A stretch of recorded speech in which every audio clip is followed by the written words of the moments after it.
श्रीमहाकालस्तोत्रम् दृष्ट्वा देवं महाकालं कालिकांगं महाप्रभुं भार्गवः पतितो भूमौ दण्डवत्सुरपूजिते। भार्गव उवाच कल्यन्तकालाग्निसमानभासं चतुर्भुजं कालिकयोपजुष्टं कपलखड्वाङ्गवराभयाढ्यकरं महाकालमनन्तमीडे। नमः परमरूपाय परामलस्वरूपिणे नियतिप्राप्तदेहाय तत्त्वरूपाय ते नमः। नमः परमरूपाय परमार्थैकरूपिणे वियन्मायास्वरूपाय भैरवाय नमोऽस्तु ते। ॐ नमः परमेशाय परतत्त्वार्थदर्शिणे वियन्मायाद्यधीशाय धीविचित्राय शम्भवे त्रिलोकेशाय गूढाय सूक्ष्माय व्यक्तरूपिणे पराकाष्ठादिरूपाय पराय शम्भवे नमः। ॐ नमः कालिकाङ्काय कालाञ्जननिभाय ते जगत्संहारकर्त्रे च महाकालाय ते नमः। नम उग्राय देवाय भीमाय भयदायिने महाभयविनाशाय सृष्टिसंहारकारिणे नमः परापरानन्द स्वरूपाय महात्मने परं प्रकाशरूपाय प्रकाशानां प्रकाशिने। ॐ नमो ध्यानगम्याय योगिहृत्पद्मवासिने वेदतन्त्रार्थगम्याय वेदतन्त्रार्थदर्शिने वेदागमपरामर्श परमानन्ददायिने तन्त्रवेदान्तवेद्याय शम्भवे विभवे नमः। धियां प्रचोदकं यत्तु परमं ज्योतिरुत्तमं तत्प्रेरकाय देवाय परमज्योतिषे नमः। गुणाश्रयाय देवाय निर्गुणाय कपर्दिने अतिस्थूलाय देवाय ह्यतिसूक्ष्माय ते नमः। त्रिगुणाय त्र्यधीशाय शक्तित्रितयशालिने नमस्त्रिज्योतिषे तुभ्यं त्र्यक्षाय च त्रिमूर्तये। दृष्ट्वा देवं महाकालं कालिकांगं महाप्रभुं भार्गवः पतितो भूमौ दण्डवत्सुरपूजिते। भार्गव उवाच कल्यन्तकालाग्निसमानभासं चतुर्भुजं कालिकयोपजुष्टं कपलखड्वाङ्गवराभयाढ्यकरं महाकालमनन्तमीडे। नमः परमरूपाय परामलस्वरूपिणे नियतिप्राप्तदेहाय तत्त्वरूपाय ते नमः। नमः परमरूपाय परमार्थैकरूपिणे वियन्मायास्वरूपाय भैरवाय नमोऽस्तु ते। ॐ नमः परमेशाय परतत्त्वार्थदर्शिने वियन्मायाद्यधीशाय धीविचित्राय शम्भवे त्रिलोकेशाय गूढाय सूक्ष्माय व्यक्तरूपिणे पराकाष्ठादिरूपाय पराय शम्भवे नमः। ॐ नमः कालिकाङ्काय कालाञ्जननिभाय ते जगत्संहारकर्त्रे च महाकालाय ते नमः। नम उग्राय देवाय भीमाय भयदायिने महाभयविनाशाय सृष्टिसंहारकारिणे नमः परापरानन्द स्वरूपाय महात्मने परं प्रकाशरूपाय प्रकाशानां प्रकाशिने। ॐ नमो ध्यानगम्याय योगिहृत्पद्मवासिने वेदतन्त्रार्थगम्याय वेदतन्त्रार्थदर्शिने वेदागमपरामर्श परमानन्ददायिने तन्त्रवेदान्तवेद्याय शम्भवे विभवे नमः।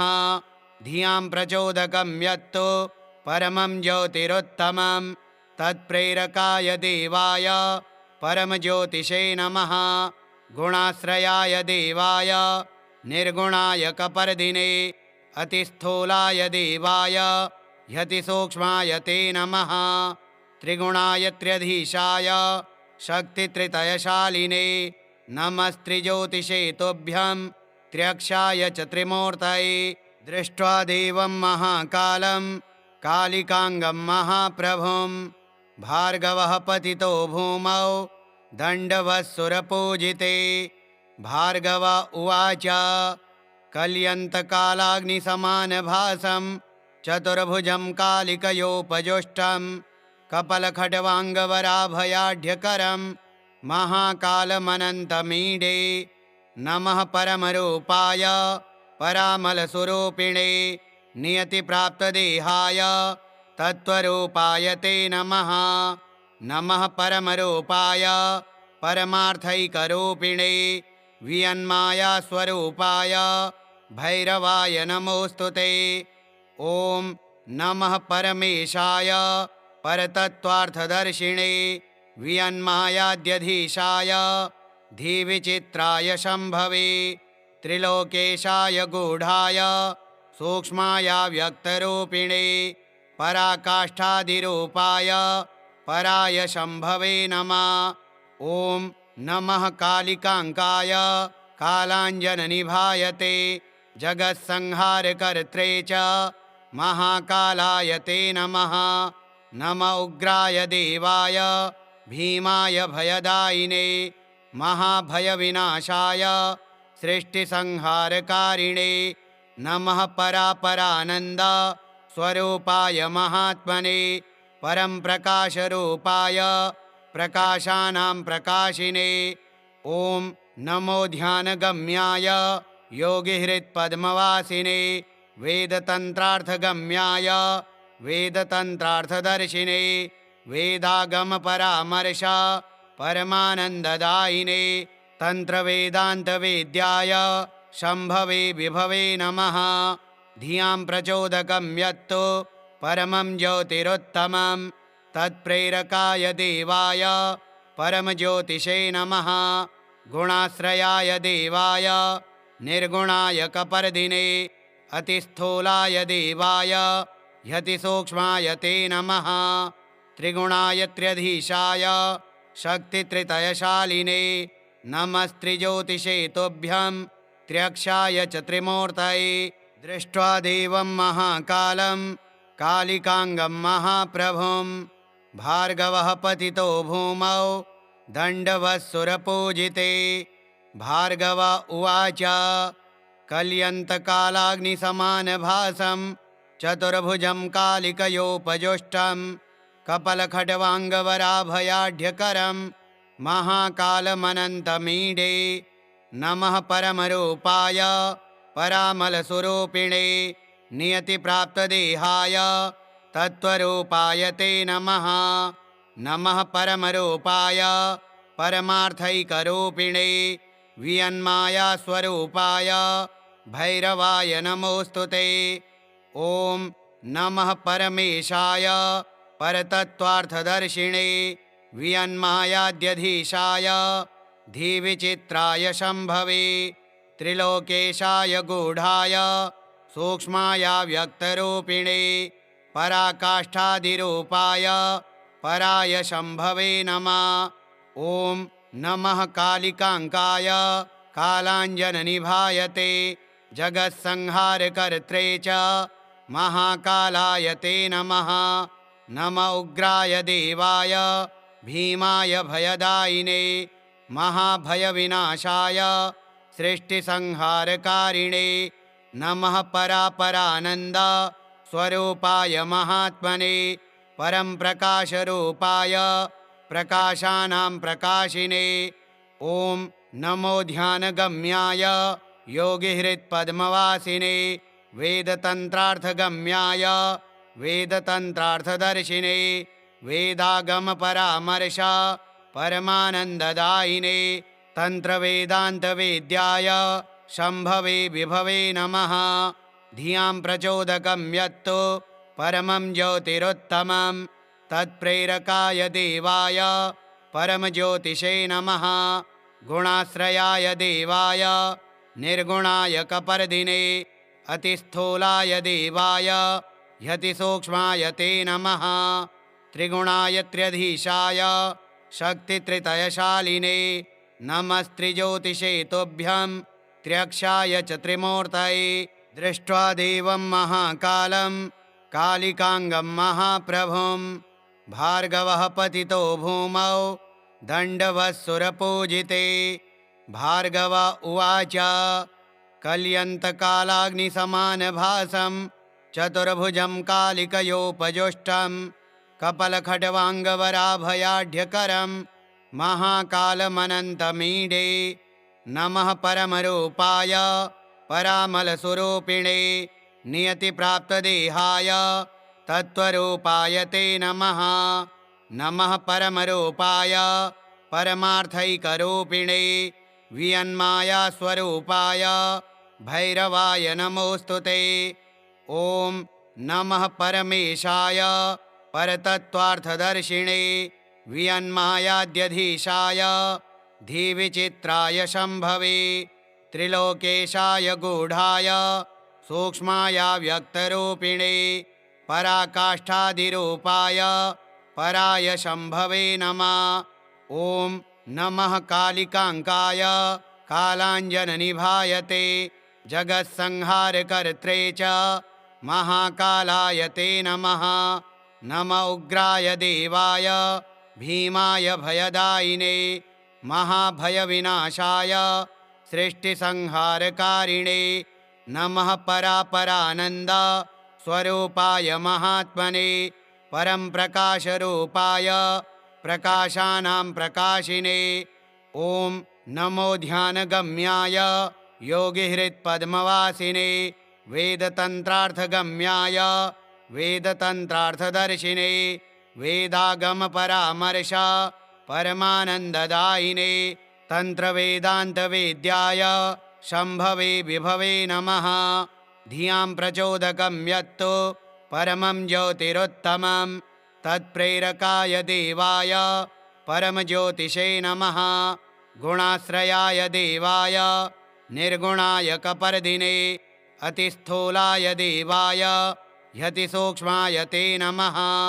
त्रिगुणाय त्र्यधीशाय शक्तित्रितयशालिने नमस्त्रिज्योतिषे तुभ्यं त्र्यक्षाय च त्रिमूर्तये दृष्ट्वा देवं महाकालं कालिकांगं महाप्रभुं भार्गवः पतितो भूमौ दण्डवत्सुरपूजिते। भार्गव उवाच कल्यन्तकालाग्निसमानभासं चतुर्भुजं कालिकयोपजुष्टं कपलखड्वाङ्गवराभयाढ्यकरं महाकालमनन्तमीडे। नमः परमरूपाय परामलस्वरूपिणे नियतिप्राप्तदेहाय तत्त्वरूपाय ते नमः। नमः परमरूपाय परमार्थैकरूपिणे वियन्मायास्वरूपाय भैरवाय नमोऽस्तु ते। ॐ नमः परमेशाय परतत्त्वार्थदर्शिने वियन्मायाद्यधीशाय धीविचित्राय शम्भवे त्रिलोकेशाय गूढाय सूक्ष्माय व्यक्तरूपिणे पराकाष्ठादिरूपाय पराय शम्भवे नमः। ॐ नमः कालिकाङ्काय कालाञ्जननिभाय ते जगत्संहारकर्त्रे च महाकालाय ते नमः। नम उग्राय देवाय भीमाय भयदायिने महाभयविनाशाय सृष्टिसंहारकारिणे नमः परापरानन्द स्वरूपाय महात्मने परं प्रकाशरूपाय प्रकाशानां प्रकाशिने। ॐ नमो ध्यानगम्याय योगिहृत्पद्मवासिने वेदतन्त्रार्थगम्याय वेदतन्त्रार्थदर्शिने वेदागमपरामर्श परमानन्ददायिने तन्त्रवेदान्तवेद्याय शम्भवे विभवे नमः। धियां प्रचोदकं यत्तु परमं ज्योतिरुत्तमं तत्प्रेरकाय देवाय परमज्योतिषे नमः। गुणाश्रयाय देवाय निर्गुणाय कपर्दिने अतिस्थूलाय देवाय ह्यतिसूक्ष्माय ते नमः। त्रिगुणाय त्र्यधीशाय शक्तित्रितयशालिने नमस्त्रिज्योतिषे तुभ्यं त्र्यक्षाय च त्रिमूर्तये दृष्ट्वा देवं महाकालं कालिकांगं महाप्रभुं भार्गवः पतितो भूमौ दण्डवत्सुरपूजिते।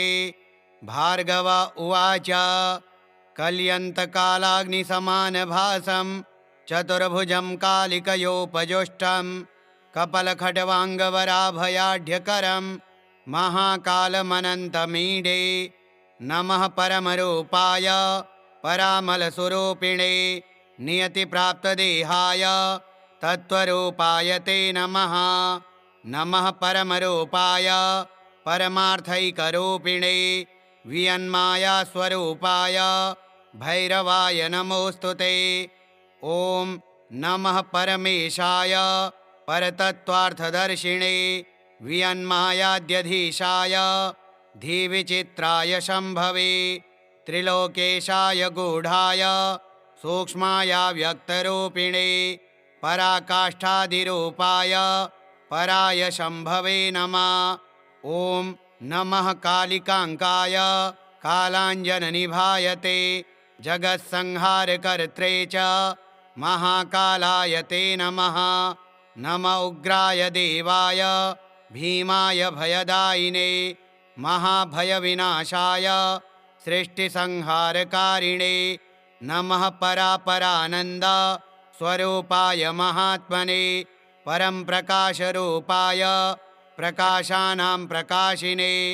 ॐ नमो ध्यानगम्याय योगिहृत्पद्मवासिने वेदतन्त्रार्थगम्याय वेदतन्त्रार्थदर्शिने वेदागमपरामर्श परमानन्ददायिने तन्त्रवेदान्तवेद्याय शम्भवे विभवे नमः। धियां प्रचोदकं यत्तु परमं ज्योतिरुत्तमं तत्प्रेरकाय देवाय परमज्योतिषे नमः। गुणाश्रयाय देवाय निर्गुणाय कपर्दिने अतिस्थूलाय देवाय ह्यतिसूक्ष्माय ते नमः। त्रिगुणाय त्र्यधीशाय शक्तित्रितयशालिने नमस्त्रिज्योतिषे तुभ्यं त्र्यक्षाय च त्रिमूर्तये दृष्ट्वा देवं महाकालं कालिकांगं महाप्रभुं भार्गवः पतितो भूमौ दण्डवत्सुरपूजिते। भार्गव उवाच कल्यन्तकालाग्निसमानभासं चतुर्भुजं कालिकयोपजुष्टं कपलखड्वाङ्गवराभयाढ्यकरं महाकालमनन्तमीडे।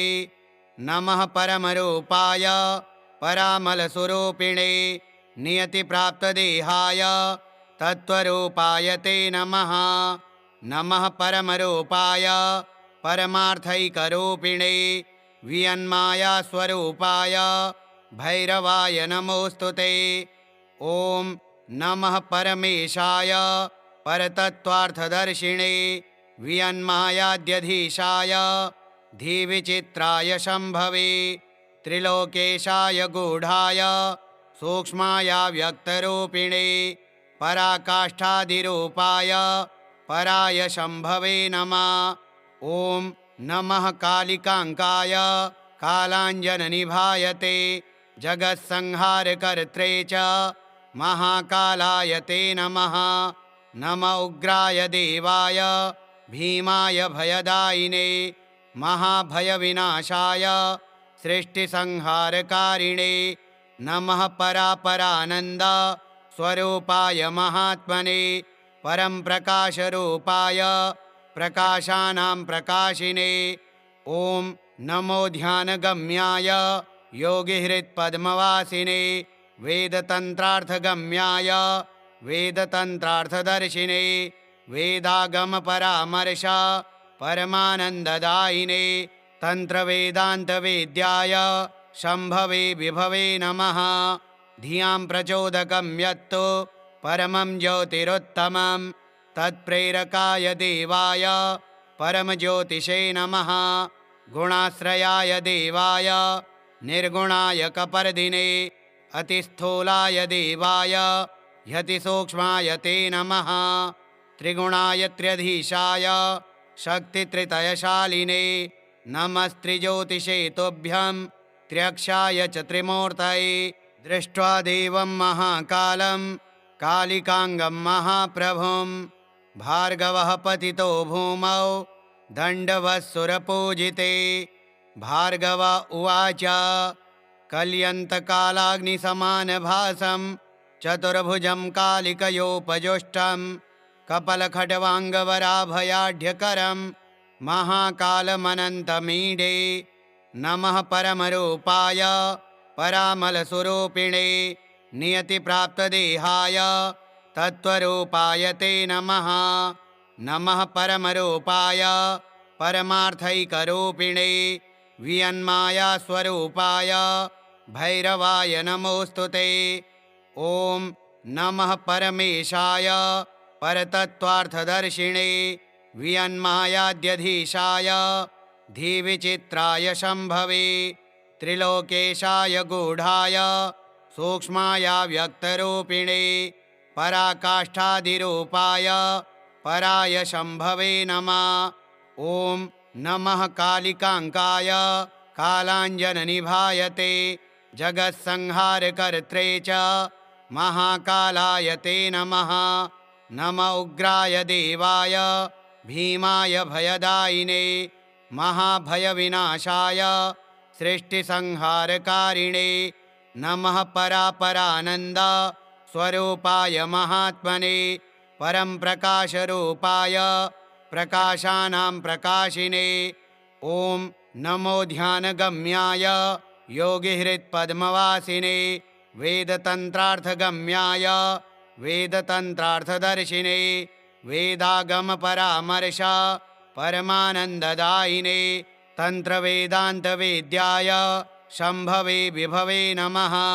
धियां प्रचोदकं यत्तु परमं ज्योतिरुत्तमं तत्प्रेरकाय देवाय परमज्योतिषे नमः। गुणाश्रयाय देवाय निर्गुणाय कपर्दिने अतिस्थूलाय देवाय ह्यतिसूक्ष्माय ते नमः। त्रिगुणाय त्र्यधीशाय शक्तित्रितयशालिने नमस्त्रिज्योतिषे तुभ्यं त्र्यक्षाय च त्रिमूर्तये दृष्ट्वा देवं महाकालं कालिकाङ्गं महाप्रभुं भार्गवः पतितो भूमौ दण्डवत्सुरपूजिते। भार्गव उवाच कल्यन्तकालाग्निसमानभासं चतुर्भुजं कालिकयोपजुष्टं कपलखड्वाङ्गवराभयाढ्यकरं महाकालमनन्तमीडे। नमः परमरूपाय परामलस्वरूपिणे नियतिप्राप्तदेहाय तत्त्वरूपाय ते नमः। नमः परमरूपाय परमार्थैकरूपिणे वियन्मायास्वरूपाय भैरवाय नमोऽस्तु ते। ॐ नमः परमेशाय परतत्त्वार्थदर्शिने वियन्मायाद्यधीशाय धीविचित्राय शम्भवे त्रिलोकेशाय गूढाय सूक्ष्माय व्यक्तरूपिणे पराकाष्ठादिरूपाय पराय शम्भवे नमः। ॐ नमः कालिकाङ्काय कालाञ्जननिभाय ते जगत्संहारकर्त्रे च महाकालाय ते नमः। नम उग्राय देवाय भीमाय भयदायिने महाभयविनाशाय सृष्टिसंहारकारिणे नमः परापरानन्द स्वरूपाय महात्मने परं प्रकाशरूपाय प्रकाशानां प्रकाशिने। ॐ नमो ध्यानगम्याय योगिहृत्पद्मवासिने वेदतन्त्रार्थगम्याय वेदतन्त्रार्थदर्शिने वेदागमपरामर्श परमानन्ददायिने तन्त्रवेदान्तवेद्याय शम्भवे विभवे नमः। धियां प्रचोदकं यत्तु परमं ज्योतिरुत्तमं तत्प्रेरकाय देवाय परमज्योतिषे नमः। गुणाश्रयाय देवाय निर्गुणाय कपर्दिने अतिस्थूलाय देवाय ह्यतिसूक्ष्माय ते नमः। त्रिगुणाय त्र्यधीशाय शक्तित्रितयशालिने नमस्त्रिज्योतिषे तुभ्यं त्र्यक्षाय च त्रिमूर्तये श्रीमहाकालस्तोत्रम् श्रीमहाकालार्पणमस्तु। ॐ श्रीमहाकालाय नमः।